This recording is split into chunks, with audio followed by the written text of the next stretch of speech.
পৃথিবীতে যে কোনো কিছু ধরো অর্জন করার আগ পর্যন্ত মনে হয় যে এটা অনেক বেশি কষ্টের, অনেক বেশি, এটা পাইলে আমার লাইফে সবকিছু সেট হয়ে যাবে। এমনটা না যে আমার জীবনে কোনো দুঃখ নাই, অথবা এমন কোনো মানুষও নাই পৃথিবীতে যার জীবনে শুধু দুঃখই আছে, সুখ নাই। পৃথিবীতে সুখ যদি মেজার করতে বলা যায় যে সবচেয়ে সুখী মুমেন্ট কোনটা, সেটা হচ্ছে ফ্যামিলির সাথে একটু কোয়ালিটি টাইম স্পেন্ড করা। আর কনফিডেন্স, অবশ্যই অবশ্যই কনফিডেন্স। এই কনফিডেন্সটা তোমাকে অবশ্যই ক্যারি করে নিয়ে যেতে হবে শেষ পর্যন্ত। আমি কোনো প্রফেশনকে ছোট করে দেখার সুযোগ নাই, প্রত্যেকটা প্রফেশন নিয়েই আমাদের সমাজটা গঠিত।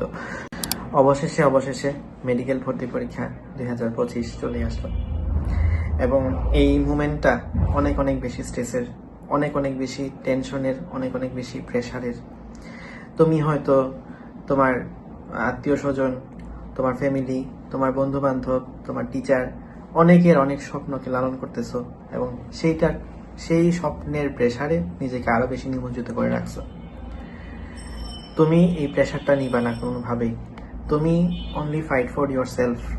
তুমি নিজে যতটুকু পরিশ্রম করছো, সেই পরিশ্রম অনুসারে নিজের সর্বোচ্চটুকু, নিজের পক্ষে যতটুকু বেস্ট পসিবল রেজাল্ট করা সম্ভব, সেটাই দিয়ে আসো। কার কি হবে, তুমি চান্স পাইলেও তুমি চান্স পাইলে পৃথিবীতে আসলে কিছুই বদলাবে না, তুমি চান্স না পাইলেও পৃথিবীতে কিছুই বদলাবে না। পৃথিবীতে যে কোনো কিছু ধরো অর্জন করার আগ পর্যন্ত মনে হয় যে এটা অনেক বেশি কষ্টের, অনেক বেশি, এটা পাইলে আমার লাইফে সবকিছু সেট হয়ে যাবে। বাট ওইটা পাইলে পরে মনে হয় হ্যাঁ ধর, ভুল একটা জায়গায় আসলাম। এরকম ভাবে তোমার লাইফে এটা, যে তুমি যে জায়গাতেই যাও না কেন, তোমার সব জায়গাতেই একই রকমই মনে হবে। সবসময় একটা কথা আছে না যে নদীর এপারে কহে ছাড়িয়া নিঃশ্বাস, ওপারে তো সর্বসুখ আমার বিশ্বাস। মেডিকেল ভর্তি পরীক্ষায় চান্স পাইলেও কিছু আসবে না, না পাইলেও কিছু আসবে না। পৃথিবীর কোনো মানুষই সুখী না। তুমি যদি আমাকে বলো, হ্যাঁ আলহামদুলিল্লাহ আল্লাহ ভালো রাখছেন, কিন্তু এমনটা না যে আমার জীবনে কোনো দুঃখ নাই, অথবা এমন কোনো মানুষও নাই পৃথিবীতে যার জীবনে শুধু দুঃখই আছে, সুখ নাই। পৃথিবীতে সুখ যদি মেজার করতে বলা যায় যে সবচেয়ে সুখী মুমেন্ট কোনটা, সেটা হচ্ছে ফ্যামিলির সাথে একটু কোয়ালিটি টাইম স্পেন্ড করা। ফ্যামিলির সাথে হাসি ঠাট্টা করে একটু সুন্দর আনন্দঘন মুহূর্ত, আত্মীয় স্বজন সবার সাথে একসাথে বসে যদি গল্প করতে পারো, সেই মোমেন্টটা হচ্ছে লাইফের সবচেয়ে হ্যাপিয়েস্ট মোমেন্ট। কোনো সাকসেস, কোনো মেডিকেল ভর্তি পরীক্ষায় চান্স, কোনো ভার্সিটিতে চান্স, এইটা তোমার লাইফের কোনো সময় সাকসেসের গোল বা লাইফের গোল হইতে পারে না। আর তোমার লাইফের গোল তো আলটিমেটলি এটা না।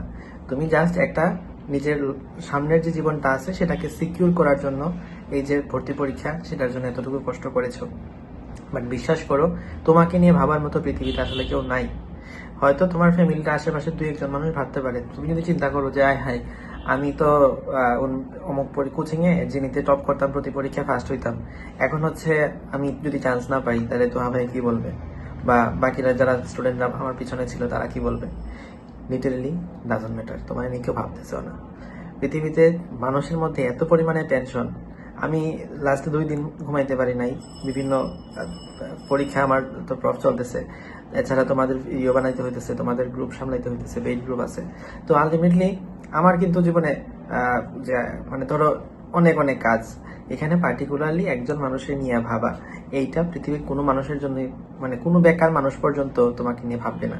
সো তোমার নিজের রেজাল্টের জন্য তুমি নিজে চিন্তা করো যে আমি এটা পাইলে কি হবে, না পাইলে কি হবে, কোন মানুষ কি বললো না বললো, এইটা দিয়ে তুমি নিজেকে প্রেশারের মধ্যে নিমজ্জিত করো না।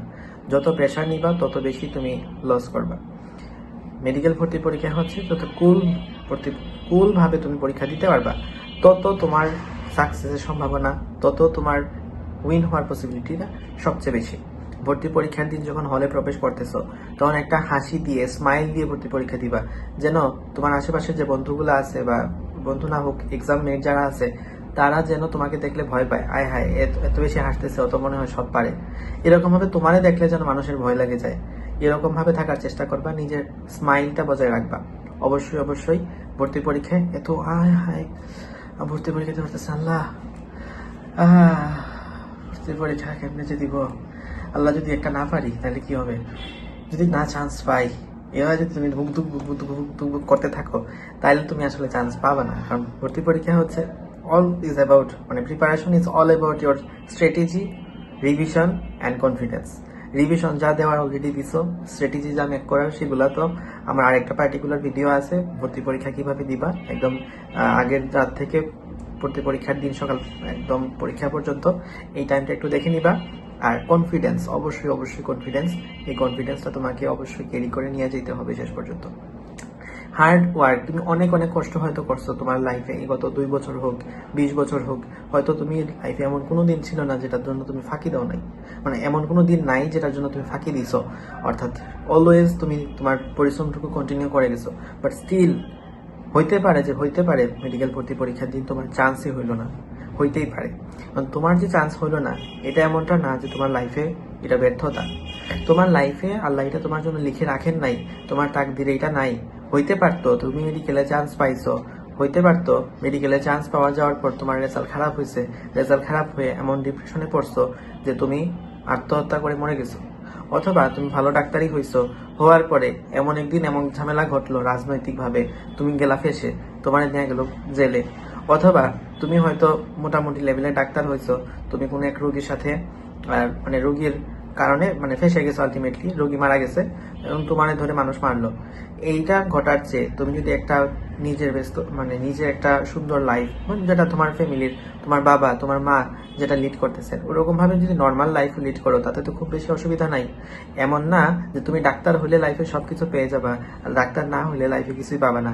মেডিকেল প্রফেশন একটা সুন্দর প্রফেশন, এখানে আসতে গেলে অনেক কম্পিটিশন আছে, অনেক লড়াই করে এখানে চান্স পায় মানুষ, এবং লাইফটা আলটিমেটলি তোমার কাছে মনে হবে যে আমি অনেক মানুষকে সেবা দিতে পারবো, তো এটা নিজের মধ্যে একটা আত্মতৃপ্তি কাজ করে। বাট এছাড়াও যে পৃথিবীর আর কোনো মানুষ পৃথিবীতে সেবা দিচ্ছে না তা তো না, তুমি কোনো প্রফেশনকে ছোট করে দেখার সুযোগ নাই, প্রত্যেকটা প্রফেশন নিয়েই আমাদের সমাজটা গঠিত। সো জাস্ট একটা পার্টিকুলার প্রফেশনের প্রতি ঝোঁক থাকা ভালো, সেজন্যই তো তুমি এত পরিশ্রম করছো। বাট যদি সেটা না হয় বুঝে নিবা যে এই প্রফেশনের মধ্যে তোমার কল্যাণ নাই, তোমার কল্যাণ ওই যেখানে আছে, তোমার কল্যাণ যেখানে আল্লাহ রাখছেন, জীবন তোমাকে ঠেকিয়ে ঠেকিয়ে নিয়ে হলেও ওই জায়গায় ঠিকই পৌঁছাবে। কারণ তোমার নিয়তি কি, তোমার রিজিক কি, সেটা পূর্ব নির্ধারিত। তুমি তোমার রিজিকের থেকে এক দানাও বেশি খাইতে পারবে না, এক দানাও বেশি সুস্থ থাকতে পারবে না, একদিনও বেশি বাঁচতে পারবে না। সো এত প্রেশার নেওয়ার পৃথিবীতে কিছু নাই। মেডিকেল ভর্তি পরীক্ষায় এমন আহামরি কিছু আসবে না, বা ভর্তি পরীক্ষায় রেজাল্টও এমন লাইফে খুব আহামরি লেভেলের ইফেক্ট ফেলে না। তুমি যদি ব্রডার স্কেলে চিন্তা করো যে না মেডিকেল প্রফেশনে চান্স পাইলে আমি লাইফে অনেক কিছু হয়ে যাব, না পাইলে কিছু হইতে পারবো না, কিছুই না। বাট পাইলে একটা অ্যাডভান্টেজ, এই অ্যাডভান্টেজটা কেমন?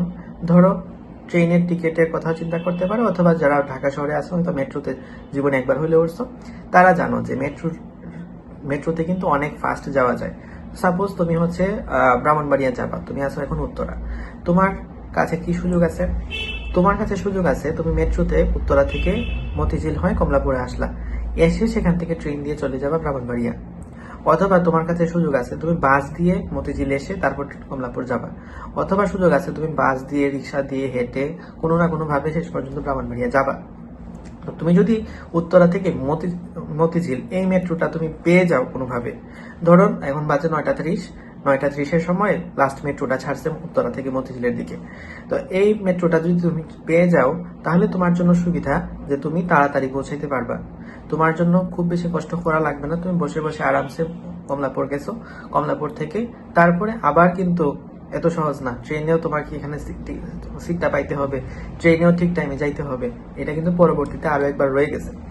বাট তুমি যদি এখানে মতিঝিল যাওয়ার পথে যে মেট্রোটা আছে সেই মেট্রোটা মিস করো, তাতেও কি খুব বেশি আহামরি ক্ষতি হবে? তা না, হয়তো তোমাকে এখানে একটু বেশি টাকা খরচ করতে হবে, হয়তো তোমাকে অনেক বেশি টাইম স্পেন্ড করতে হবে, হয়তো তোমাকে এখানে একটু বেশি পরিশ্রম করতে হবে, যে পরিশ্রমটা আগে না করার কারণে, অথবা মেট্রোটা কোনো কারণে টেকনিক্যাল কারণে মিস করে ফেলার কারণে তোমাকে হয়তো এখন একটু বেশি সময় নিয়ে বেশি পরিশ্রম নিয়ে কমলাপুর যেতে হচ্ছে। কমলাপুর যেয়ে কিন্তু তুমিও যাচ্ছ, আর যে মতিঝিল মেট্রো দিয়ে গেছিল সেও যাচ্ছে, আলটিমেটলি দুজনেই বেকার। তো এটা হচ্ছে আলটিমেটলি শেষ কথা। তো ভর্তি পরীক্ষায় অনেক স্ট্রেস আসবে, খুবই স্বাভাবিক, বাট অলওয়েজ রিমেম্বার যে এই টাইমটাও শেষ হয়ে যাবে। ভর্তি পরীক্ষার দিন আমি সকালে যখন পরীক্ষার হলে গেলাম অনেকবার দুরূদ শরীফ পড়ছি, আর যখনই কিছু মনে হয়েছে যে না ভর্তি পরীক্ষার পরে কি হবে, অলওয়েজ আমি এটা মাথায় রাখছি যে এই সময়টাও একদিন শেষ হয়ে যাবে। এই ভর্তি পরীক্ষার এই টাইমটা এই টাইমটাও একদিন শেষ হয়ে যাবে, তখন এগুলা খুবই লেম ভিডিও মনে হবে। ইভেন তুমি যে আমার এই ভিডিওটা দেখতেছো, তোমার কাছে মনে হবে ধরো কি কয় এগুলা। এগুলা একটা বিষয় হলো, এই ভিডিও আমি একসময় দেখতাম, তুমি যখন আরো 1 বছর পরে বা 2 বছর পরে যখন ওয়াচ হিস্টোরিতে যদি কখনো যাওয়া পরে আর আমার ভিডিও এটা তোমার চোখের সামনে আসে, তখন কি ভিডিও বানাইতো, এগুলা কি মোটিভেশন দেয়, এগুলা কোনো ভিডিও হইলো? তখন তোমার কাছে মনে হবে যেগুলো খুবই লেম কথাবার্তা বলতেছি, বাট এখন তোমাকে এটা অনেক অনেক মোটিভেটেড করার কথা। সো আলটিমেটলি লাইফের পার্সপেক্টিভটা সময় টু সময় ভেরি করে, বাট এটাই বাস্তবতা যে তুমি চান্স পাও না পাও কিছুই আসবে না পৃথিবীতে, খুব কিছু বদলে যাবে না। বাট অবশ্যই যেখানে তোমার মেট্রো ধরার সুযোগ আছে সেখানে তুমি মেট্রো না ধরে কেন রিক্সা দিয়ে যাবা? এটা তো একটা বোকামি। তো তোমার যতক্ষণ সুযোগ আছে, তোমার যতটুকু সর্বোচ্চ তোমার সামর্থ্য আছে তা দিয়ে সর্বোচ্চ ট্রাই করবা। ভর্তি পরীক্ষার দিন যেন তুমি নিজেকে বলতে পারো, ভর্তি পরীক্ষার এখন এই মুহূর্তে আজকের এই ভিডিওর কমেন্টে লিখে যাও যে আল্লাহ, আমার পক্ষে যতটুকু করা সম্ভব ছিল আমি আমার সর্বোচ্চটুকু করতেছি, বাকিটুকু দেখার দায়িত্ব তোমার। তুমি আমার রিজিককে, আমার ভাগ্যকে সুপ্রসন্ন করে দিও। এটা তোমরা কমেন্টে লিখে যেতে পারো। সবার জন্য অনেক অনেক শুভকামনা। ভর্তি পরীক্ষার দিন সকাল 11:15 পরে কি হবে এইটা নিয়ে ভাবার বিন্দুমাত্র কোনো রিজন নাই, বিন্দুমাত্র কোনো রিজন নাই। ভর্তি পরীক্ষা মনে রাখবা 11:15 পরে পৃথিবী শেষ হয়ে যাবে, পৃথিবীর কিয়ামত হয়ে যাবে। এরপরে 11:15 কিয়ামত হয়ে গেলে তুমি আর কিছু লাগে? তুমি মনে করবা যে 11:15 পর থেকে আর কিছু নাই পৃথিবীতে। তুমি এর আগ পর্যন্ত যা কিছু আছে সেটা নিয়ে ভাবো। 11:15 শুক্রবার দিন 12 ডিসেম্বর, 11:15 পরবর্তীতে পৃথিবীতে আর কিছু ঘটবে না।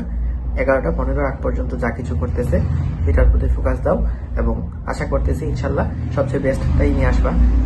আল্লাহ হাফেজ, বেস্ট অফ লাক।